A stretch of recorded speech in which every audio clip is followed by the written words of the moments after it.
the news today, South Africa's Parliamentary Portfolio Committee on Land Reform and Rural Development says problems at farm equity schemes extend far beyond the Western Cape. According to the committee, a recent oversight visit to the Eastern Cape uncovered shortcomings in governance, oversight and accountability. Committee Chairperson Albert Ntwango says beneficiaries raised similar concerns across several projects. These include limited participation in management decisions, inadequate access to financial information, and uncertainty around dividend payments. The investigation follows allegations that more than 700 million rand of public investment in farm worker equity schemes has failed to deliver the intended socio-economic benefits. The committee visited projects in Kirkwood, Potensie, Hankey and Humansdorp, where it met with farm workers and other stakeholders. According to the committee, the findings point to a broader national problem in the management of farm equity schemes. The Department of Land Reform and Rural Development is expected to provide further answers regarding the program. Die rooi vleisbedryf sê hy verwelkom die nasionale beheer-maatreëls vir bek en klouseer wat op 8 Julie in die Staatskoerant afgekondig is. Dr. Frikkie Maree, hoofuitvoerende bestuurder van die Nasionale Rooi Vleisprodusente Organisasie, sê een van die belangrikste veranderinge is dat kwarantyntydperke aansienlik verkort word. Hy sê plase wat voorheen langer as 'n jaar onder kwarantyne sou moes bly, sal nou onder sekere omstandighede na sowat 6 weke hul bemarkingsaktiwiteite kan hervat. Volgens die Suid-Afrikaanse Stoettelers Federasie se voorsitter Kobus Bester is die nuwe raamwerk gegrond op die jongste wetenskaplike navorsing en skep dit 'n beter balans tussen siektebeheer en ekonomiese volhoubaarheid. Die nuwe maatreëls maak ook voorsiening daarvoor dat diere na 42 dae by 'n abattoir geslag kan word, sonder dat dele van die 5de kwart vernietig hoef te word. Bester sê produsente kon in die verlede tot R1.500 per dier verloor, omdat die 5de kwart nie bemark kon word nie. Die regulasie sluit ook bepalinge vir kommersiële, kommunale en kleinskaalse boere in, met groter klem op biosekuriteit, rekordhouding en samewerking met staatsveeartse. Landboumasjinerieverkope het gedurende Junie effens afgeneem. Volgens die Suid-Afrikaanse Landboumasjinerie Assosiasie SAMA is 623 trekkers gedurende Junie verkoop. Dit is 2% minder as die 636 trekkers wat gedurende dieselfde maand verlede jaar verkoop is. Die organisasie sê trekkerverkope vir die jaar tot dusver is ongeveer 1% laer as verlede jaar. 11 stropers is gedurende Junie verkoop en 2 minder as die 13 eenhede wat 'n jaar gelede verkoop is. Stroperverkope vir die jaar tot dusver is byna 4% laer as laas jaar. Volgens die voorsitter van SAMA, Willie Human, heers daar steeds onsekerheid in die mark. Hy sê die laat mielieseisoen, hoë insetkoste en die moontlike terugkeer van El Niño dra tot boere se kommer by. Dalende oliepryse en goeie grondvogtoestande skep egter gunstiger vooruitsigte vir die komende someraanplantings. 'n Veerboerdery ontwikkelingsprogram in die Noord-Kaap verskuif tans sy fokus na groter marktoegang vir opkomende wolprodusente. Nordex Energy South Africa sê sy Livestock for Livelihoods program bou voort op vroeë verbeterings aan waterinfrastruktuur en veebestuurspraktyke. Die program is gedurende laat 2024 in Noupoort van stapel gestuur om inkomstegeleenthede deur vee-eienaarskap te verbeter. Opleiding is onder meer deur die Nasionale Wolkwekersvereniging verskaf. Volgens die maatskappy het beperkte watervoorsiening op gemeenskaplike weidingsgrond aanvanklik boere se ontwikkeling belemmer. Boorgate is intussen aangebring wat hulle in staat stel om vee na die gemeenskaplike grond te verskuif en beter bestuurspraktyke toe te pas. Nordex sê deelnemende boere het reeds met skeeraktiwiteite begin en hulle eerste wol verkoop. Die program ondersteun tans 24 boere in Noupoort, waarvan ongeveer 1/3 vroue is. Die jongste fase plaas klem op die uitbreiding van geleenthede vir vroue in die wol- en tekstiel waardeketting. Die maatskappy ondersoek ook die moontlikheid om die program na Middelburg uit te brei. Die Hooggeregshof het op 3 Julie vanjaar uitklaring oor die uitvoer van renosterhorings gegee toe die regering se aansoek om appel teen 'n vorige uitspraak met kostes van die hand gewys het. Die hof het op 31 Oktober verlede jaar beslis dat die horings van renosters wat in bewaring geteel word en wettiglik geoes word, onder gereguleerde omstandighede uitgevoer mag word. Die Noord-Kaapse LER vir Landbou, Omgewingsake, Landelike Ontwikkeling en Grondhervorming het egter daarna op 11 November besluit om te appeleer. Die appel is uiteindelik verlede week van die hand gewys. Die wildboer wat die saak gedryf het, Wikus Diederik, sê dit is 'n klinkklare oorwinning vir die bedryf. Hy sê daar word vir etlike dekades al gepleit dat die verhandeling van renosterhoring gewettig moet word.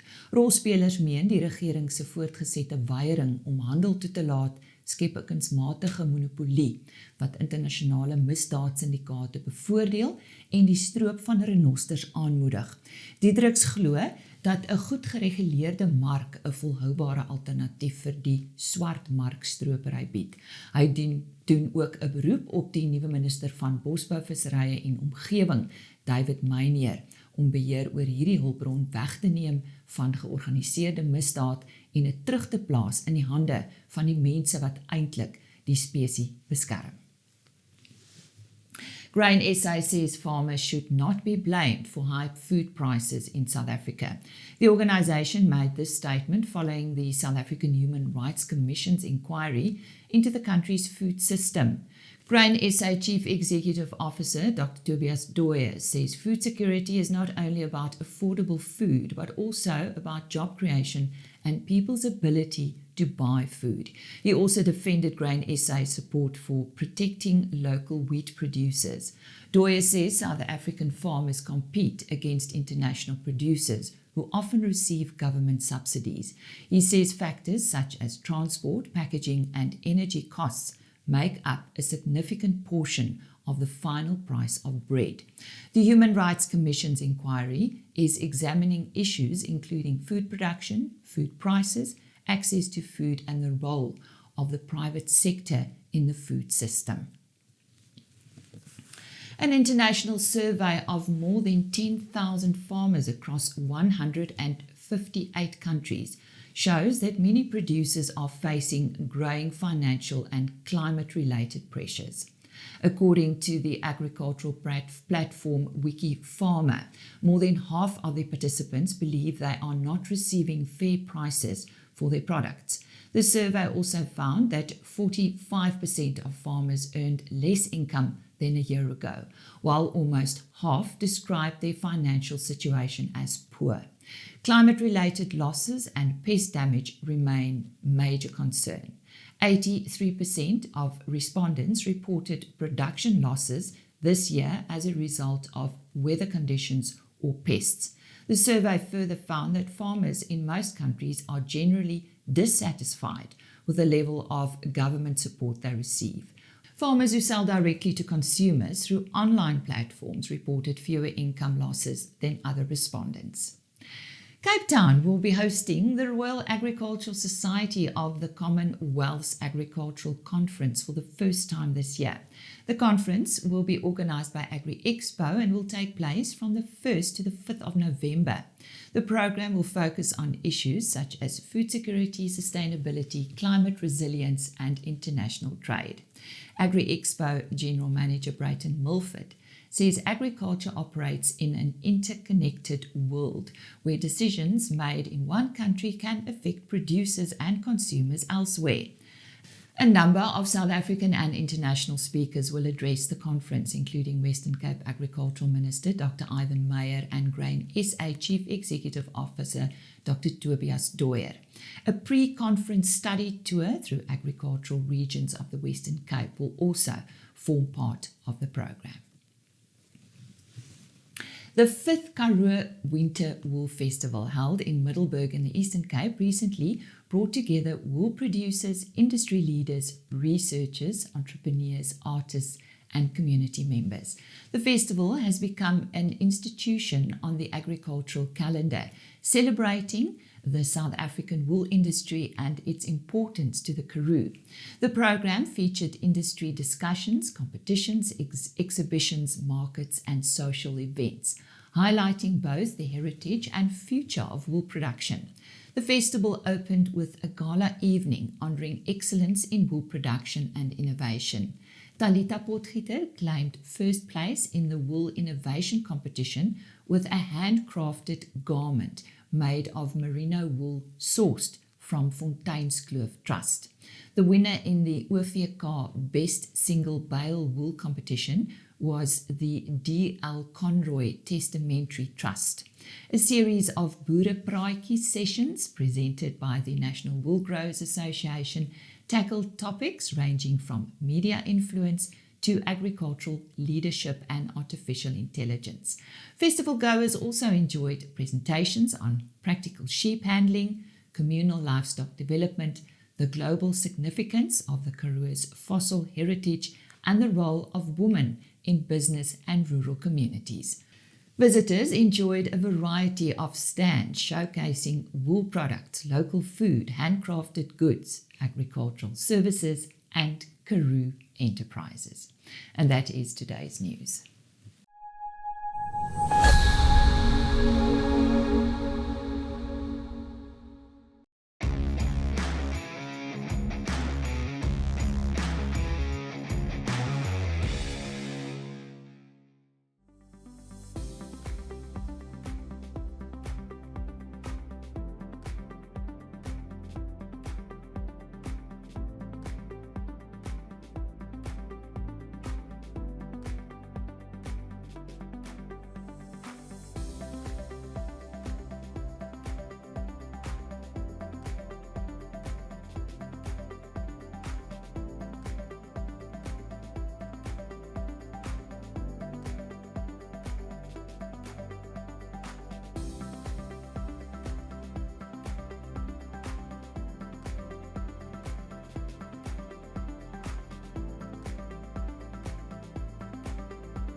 Hulle is 'n bietjie vreemd, nee.